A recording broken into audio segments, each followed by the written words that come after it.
Thanks very much, Hilary, and thank you to the hosts and the organisers of the conference. Well, so far we've been hearing about the various different forms of legally sanctioned ownership that could potentially be applied to innovations in synthetic biology. And what we've heard is that each of these property or quasi-property regimes has its own set of rules that determine the scope and the nature of that ownership right.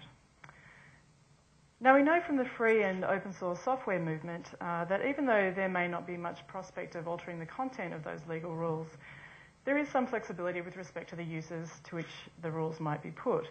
And so we see in the GPL a legal right that was initially designed to facilitate the exclusion of competitors from a market being used instead to enforce a kind of benefit sharing. But the point that David and Hilary have essentially been making is that even though copyright law may lend itself to that kind of legal jiu-jitsu, it turns out that that may not be so practicable with patents, not least because they're so costly and cumbersome to obtain. Okay, so what I'd like to do with the next 10 or 15 minutes is to elaborate a little further on this open source analogy, because I think ultimately it's behind a lot of the thinking that's been going on around these issues in this particular field. But what I'd like to suggest is that we put a rather wider lens on than the title of this panel, Legal Rights, would suggest, and recognise that an open source licence isn't just a legal contract. It's not just about legal rights. It's also an expression of the social contract or the governance structure that underpins any open source style or open science collaboration. And so when we think about framing some type of open legal scheme to go along with the release of a new technology, what we're actually doing is trying to engage in a form of social engineering. And I think it's a useful way to look at it because then it becomes immediately obvious, first of all, that there may be a range of tools available to you in order to do that social engineering that have nothing to do with intellectual property rights or the other property rights we talked about. And it's also obvious that you should expect to encounter a range of pitfalls that have nothing to do with these legal questions. So from that perspective, I'd like to suggest that open source type legal schemes encompass three generic functions. They do three types of work. And I call them the three C's, so credible commitment, competition and copyleft. And the pedants among you will observe that that's actually 4 C's, but 3 is a good mnemonic. And I'll have something to say about all three of those in due course, but for now let's just spend a few moments thinking about this idea of credible commitment. Okay, so the concept of credible commitment comes from a body of theory that cuts across a whole swathe of social science disciplines. And so there's a vast literature, and I don't pretend to be across all of it. But essentially the idea is that credible commitment is needed in order to solve two types of problem. The first type of problem is one that you have when you want other people to cooperate with you, for example, by adopting your technology, investing their own resources in developing it further, disseminating it, and so on. But they're not sure they can trust you, not to exploit them unfairly or expose them to exploitation by a third party. And so you actually have to find a credible way of constraining your own actions in order to secure that cooperation from other people. And the second type of problem is really just when the shoe is on the other foot and you're the one who can't be sure whether to trust someone else with your innovation to stick to their promises. And so you want to try and constrain the other guy as well as perhaps yourself. And so really it's the same problem seen from two different angles. And the thing about an open source or collective style collaboration model is that if it actually works, you'll almost certainly find yourself at different times on both sides of that fence. Okay, now we've heard from the previous two speakers that the basis for securing a credible commitment in the open source model is a property right. The property right gives the owner the ability to dictate the terms of the agreement, the transaction, and have them enforced by the courts. So he or she can make a commitment or bind others to a commitment about how that technology is going to be used, and the commitment is then going to be credible to everyone concerned. But where the property right is weak or ineffective, or where the boundaries of the right don't quite correspond to the commitment that you're trying to secure, then the credibility of the commitment can start to unravel, and that means that you're going to have trouble establishing the trust and the certainty that you need to build a healthy platform for transactions of all kinds. And so this is something that's already come up in a few of the sessions at this meeting, and what people seem to be reaching for as a solution or perhaps as a supplement to the property-based contractual approach represented by licensing is this notion of a community. And so the idea is that if you can build a community with sufficiently strong norms, as Hilary was saying, or a market in which the reputational penalty for acting evil, as Rob Carlson said yesterday, is really significant, then that could be an alternative way to tick the box on that credible commitment function. Now, this idea of a commitment that's backed up by a community instead of a legal sanction may seem like a bit of a lawyer's cop-out, until you reflect that that's actually how open source software works in the real world. So the most commonly used licenses there are not bulletproof. There's even been some argument in the past about whether they're enforceable at all. And so there's something else going on there, and it has to do with relational governance of the kind that I'm suggesting we need to look at here. And of course, it's not just in open source software that we see this kind of soft regulation based on voluntary compliance with self-imposed rules or standards. This is something that increasingly characterises global business regulation in a range of fields and a range of subject areas. And it takes a bunch of different forms. Hilary mentioned some of them: codes of conduct, standards, industry MOUs, rating systems, certification schemes, and so forth. And so what this means is two things. The first is that any discussion about licensing schemes and legal frameworks in synthetic biology actually has a very natural link to discussions about self-regulation with respect to biosafety, security, and so on. And so I think that's a connection that needs to be made before either discussion gets too far along and too divergent, and perhaps that's something that Steve can comment on. He is participating in the security panel yesterday. And the second implication is that we don't actually just have to sit around and wonder whether community-based initiatives and means of promoting open behaviours in synthetic biology could actually work. Because if Rob Carlson was right yesterday in the commercialisation session that human beings are going to behave in synthetic biology the way that they do everywhere else, then we can actually look at those examples from other areas and other industry settings and start learning about what it takes to get people to comply with a voluntary community-based standards of conduct in the absence of a legal obligation or in the presence of a weak or slightly inappropriate legal obligation. And so I'm not pretending to have done that comprehensive study of other industry settings. And in fact, I have to acknowledge my colleague Petrina Schiavi for most of what I'm about to say about it. But I think the point is that it is possible to identify from a literature review of what's worked in other places certain key factors that contribute to the effectiveness of any voluntary scheme. And none of these is too surprising. But I'm just going to run through them quickly in case they trigger thoughts for people, concrete ideas about how you might set things up in this context. So the first thing, and I'll spend a little bit more time on this, is content, the content of the scheme. And this is essentially what Hilary has been talking about, the design of the scheme, its objectives, the standards, measurable targets, the choices, whatever.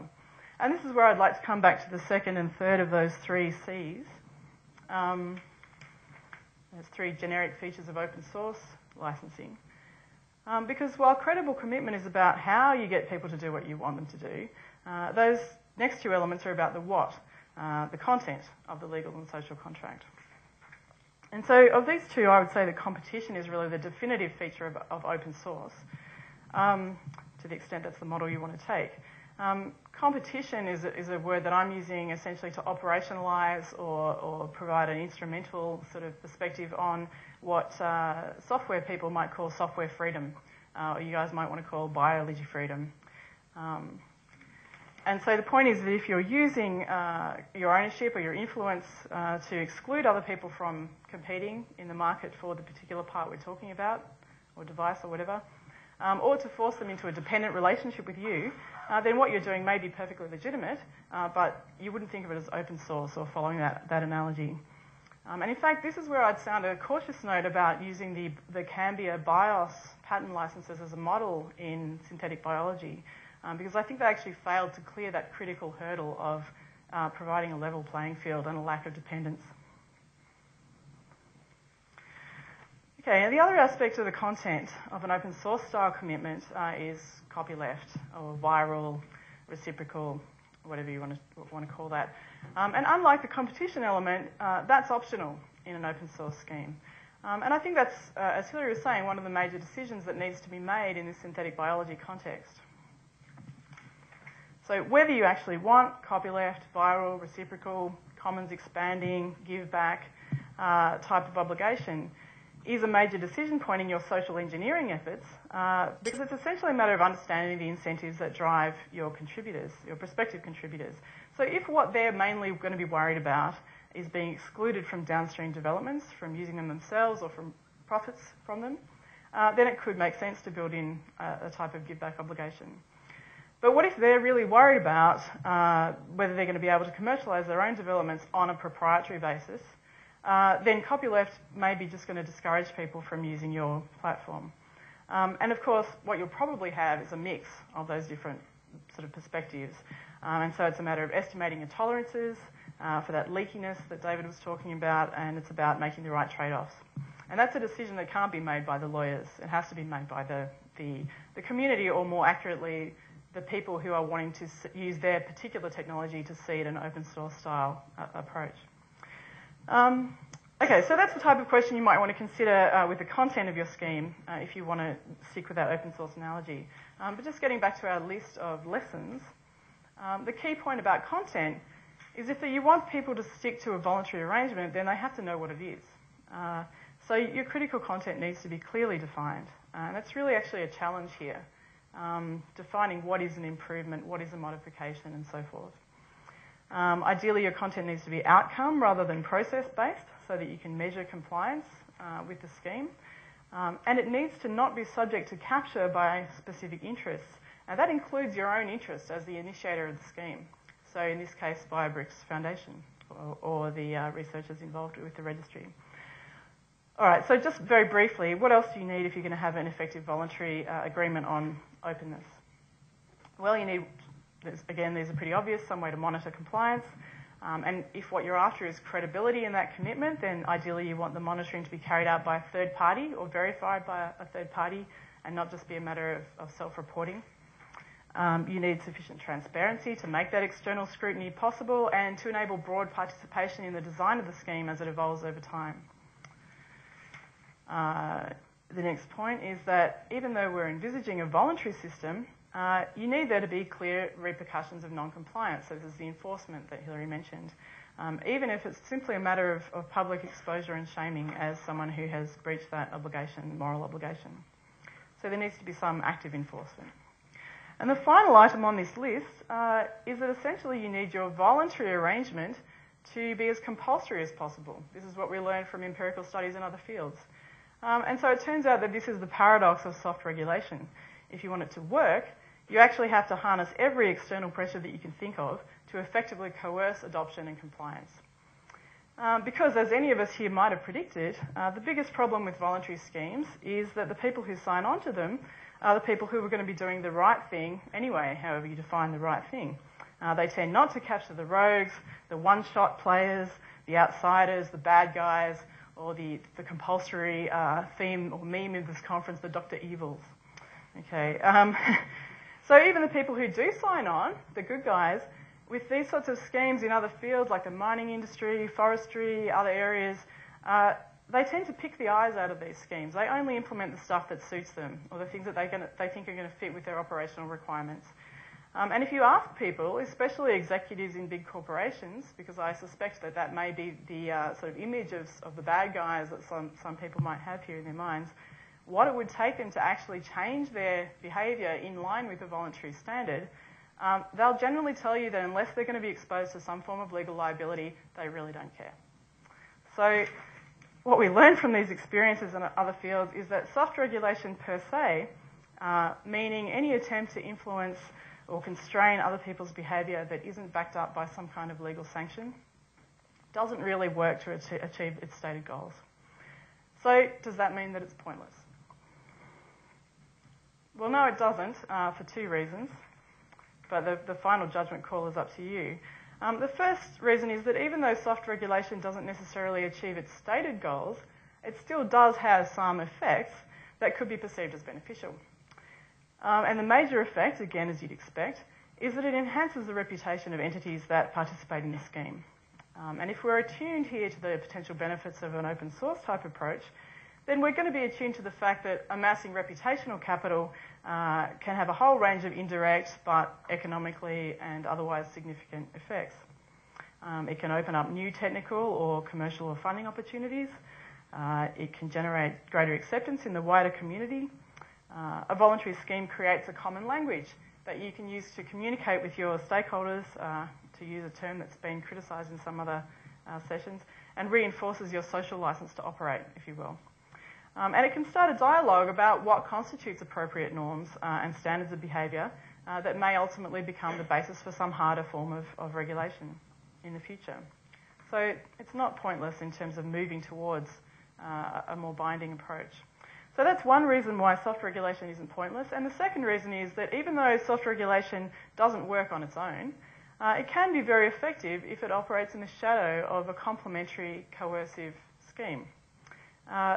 So, for example, in synthetic biology, you might go for a setup in which the state imposes its own regulatory framework with respect to openness, I'm talking about here, and people can only buy out of that if they choose to buy into a voluntary scheme that's formulated by the community.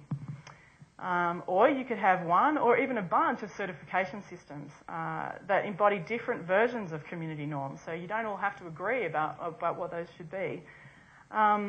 And then you might have public funding agencies like the NIH and its counterparts elsewhere who could just decree that no one can get access to our money unless you're signed up to one or another of these certification schemes, or tell us your rating under the rating system or whatever it might be.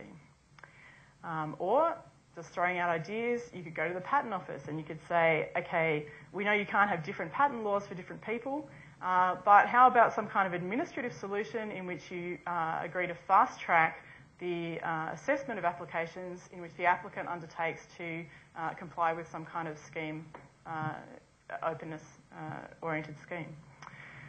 And perhaps, I mean, it may be that you don't even want to impose any particular standards. You're wary of what this content should be. You don't have that clarity yet, but you want to make sure that people are actually called to some kind of account for the decisions that they make and forced to enter into a dialogue about it.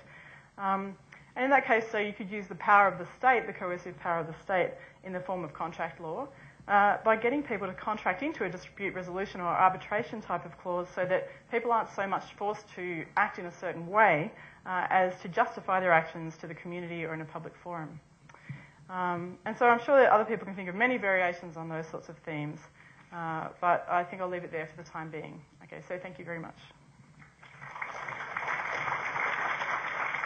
Okay, well, if I can review the bidding, I think that the first talk from David talked about sort of basic legal tools that are out there. You could call that the parts level. And Hillary talked about how you could combine these tools in more elaborate structures. This is a device. And Janet broached the subject that dare not speak its name, that this might be an activity called social engineering. And I want to take the engineering seriously. This is an engineering project, and you should think about it the way you would think about an ordinary project in synthetic biology. And there are several things that I think you bring to engineering projects, which I definitely recommend you should bring to this one. The first is you should be unsentimental. There is something very strange in American life that when you have an argument between an open source proponent and a patent proponent, you can immediately tell which one is the McCain supporter. This is a correlation that should not, you don't do this about promoters, right? You just are very neutral about those. You don't have these passionate feelings. I think you should step back from the passionate feelings. There's a blackboard proof in economics that there is, and I quote, no dominant incentive mechanism. So it is just not true that open source is the hammer for every problem, or that patents are. They're sort of, it's an interesting discussion why that is, but as a blackboard result, you are in engineering space where you have interesting different parts and you have to look at the problem in front of you. You can't just close your eyes and come up with a scheme for the world. That doesn't work. We know that in a blackboard way. You're in this world where you need to understand the parts you have in front of you and make a selection. And the other thing, which I think is something that is part of this business too, is that you have to have clear goals in mind of what you're trying to achieve before you start designing things, right? You can't sort of turn at the end, instead of paramecium, we'll build an aircraft carrier. And I think you need to have a very clear goal. It's not so important, by the way, that you kind of have prejudices about how the parts should be linked up. But it's very important going in that you have a prejudice about exactly what you're trying to achieve. And I think, as a first offer on this, for purposes of this talk, what I would say is you want more and better parts. Not just for you, but for the people who consume products made from those more and better parts. Humans will be better off from synthetic biology if there are more and better parts floating around, either individually or assembled into pharmaceuticals and all the other things that we need and want. And so let's think about how you would do the engineering problem, and I'm not going to solve this today because this is a long discussion, but I think it's an important one. How would you start, at least, to have a discussion about this? And the first remark that I would make is that there is a tension in saying more and better parts. There are the parts that exist in the world today, right? That's one set of rules. The public domain works great for that. Here, anyone can have them. There's something lovely about zero as a price, right? That's the most you're going to get people to use parts. It's very economically efficient. The problem is, will that be the same regime that will induce people to create new parts? So there's a tension already, and you can sometimes skip past this tension, but the sort of obvious way to think about it is you might want an incentive, a patent, and that'll get you more new parts, but it also means that once a part's invented, gee, we know the optimal price is zero. What's this patent doing? So there are tensions in this business. And if you're trying to achieve this goal, it's already hard enough. So how would you construct something like this? Well, the first point that I would make is that there was a point in, I think, Hillary's talk that, we want to have maybe economic incentives, and you could set up a prize. Well, that's money from outside the system, but the open source scheme can include periods in which we let people have the part for a period of time without sharing. That's a free parameter in this model. That's something that we could build into the open source scheme. And the beauty of that, of course, is it doesn't get funded from the outside. I don't have to have NSF to put up a prize, right? Just by writing the design of this machine, maybe I want a period of limited exclusivity based on some judgment that that's the key to getting to this world of more and better parts. And I don't need to get that funded. I just have to be clever, right? And that's very much in the style of synthetic biology. Okay, so people have begun this conversation. There's a literature on it. I think a lot more could be done. But I do want to make kind of a comment on the tools that are available, because there's a criticism in the literature that maybe the tools aren't strong enough. People point out patents are really expensive. That's sort of off the table. Copyright doesn't really cover biological parts. And all we have left are these crummy residual things, right? We have database rights, which, are a little flaky. And we have trade secrets. And gee, the problem with a trade secret is as soon as you put your device, your organism, out in the world, well, somebody comes along and sequences it, and reverse engineering's okay. So your trade secret evaporates the first time you sell the first copy of your product. And is that going to be an issue? And, you could play this all the way through, but I just want to give an example which should be something that suggests to you that maybe this isn't so bad. Maybe trade secrets are a good idea. So, or database rights. So the thing that you really have value in the synthetic biology world is not really the parts. The thing that you have value in is the experience that accumulates in the community from using the parts over time.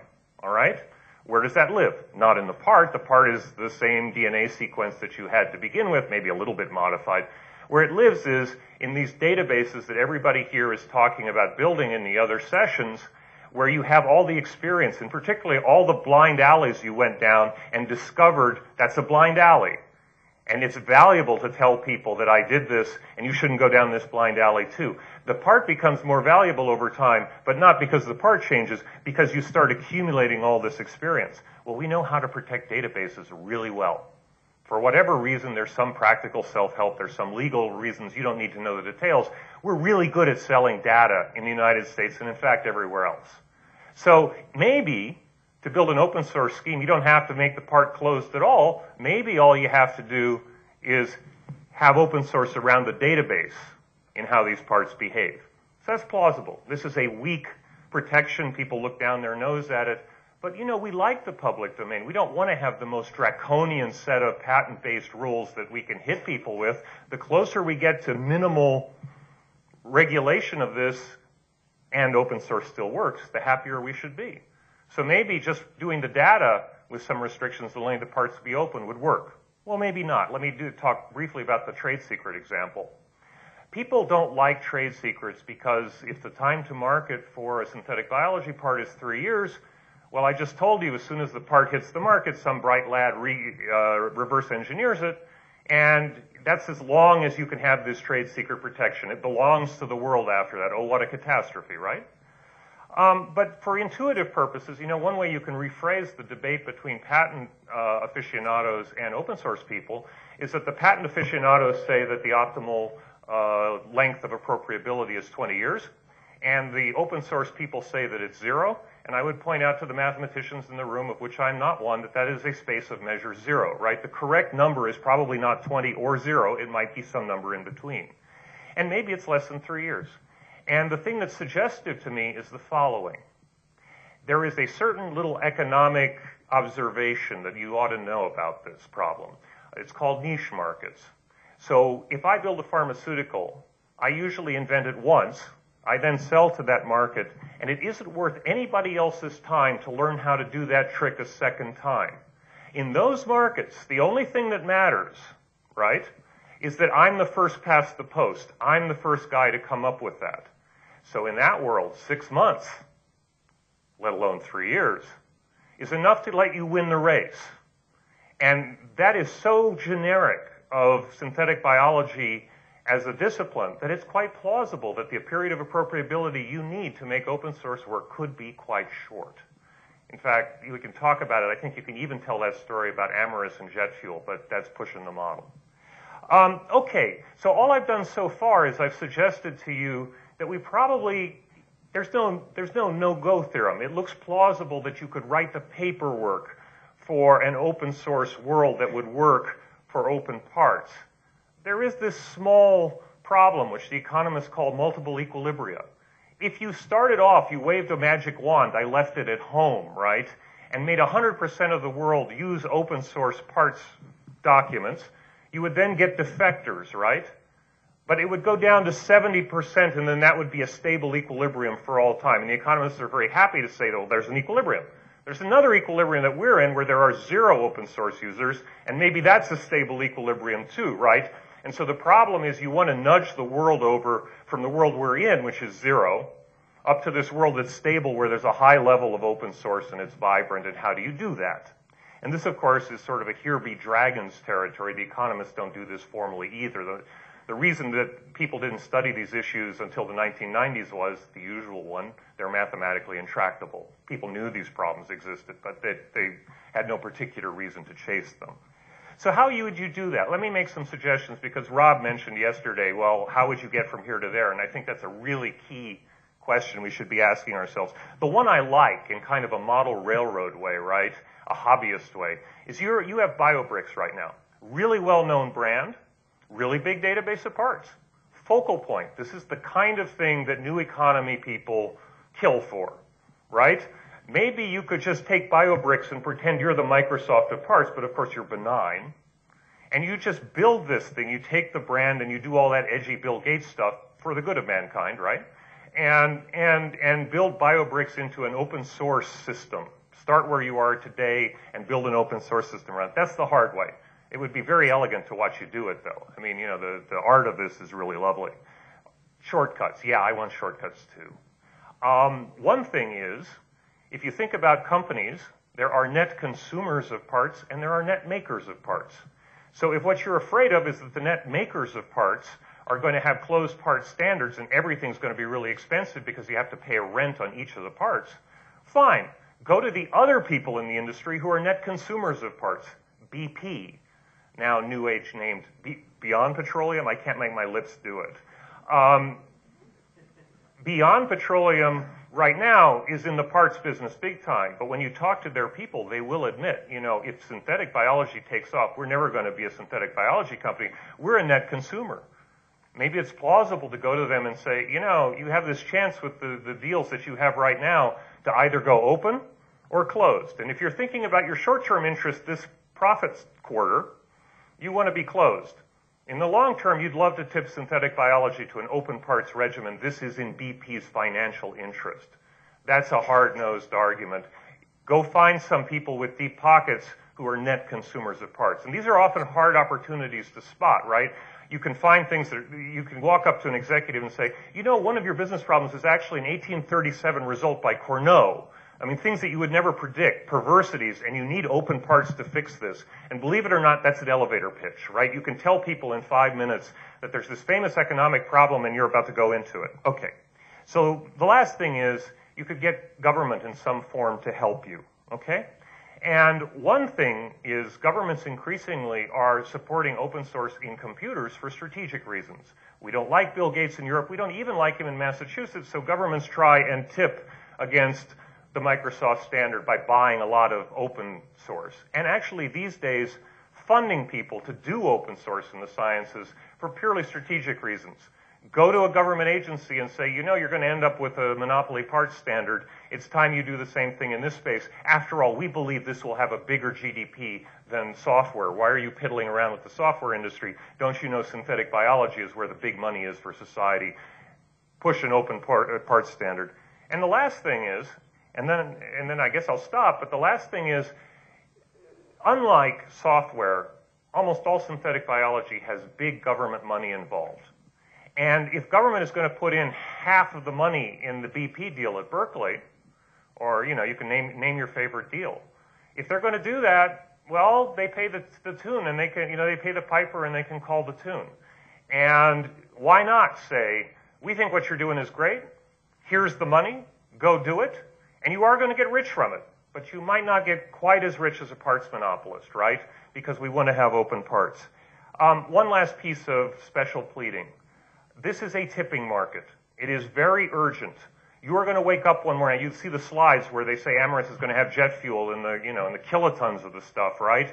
In 2011. This is a market that is maturing very rapidly, and what we know about these markets is that the early history, whether it goes Linux or Microsoft, happens usually around early history. The train is leaving the station, so it's great to be thinking the deep, broad thoughts, but soon, please, put down a marker. Say that you want to get to have a model set of documents by next time, and by the time after that you actually have this operating in the world on some scale, and beyond that that you want it to grow. Because if we make this an academic subject, it's interesting and pleasant, but this has to do with how much money the pharmaceuticals made from synthetic biology are going to cost, and that means how many people will actually use them. This is very important for the society. And I really urge you to not just be amused, because this is a lovely subject to be amused by intellectually, but to take it on as a responsibility. Thanks.